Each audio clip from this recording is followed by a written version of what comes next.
Hi everyone, back with me again in this channel. On today's video, I'm gonna show you how you can view your rating history on Netflix.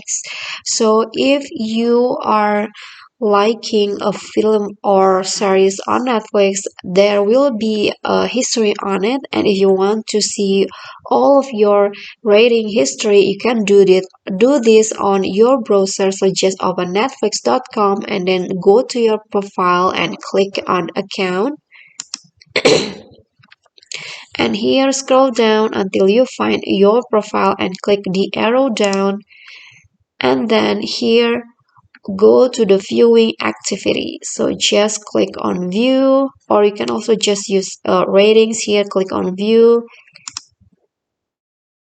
and then here there are there are history of watching and also ratings. If you want to go with rating, here is the history of my rating in here, and here you can also change your rating. For example, I want to change it into this, like this, and yeah, that's basically how you can view your rating history on Netflix. I hope this tutorial will be helpful to you. Thank you guys so much for watching. Don't forget to click on thanks, like this video, and you can also leave a comment if you have a question. And don't forget to subscribe. I'll see you all in the next videos. Bye.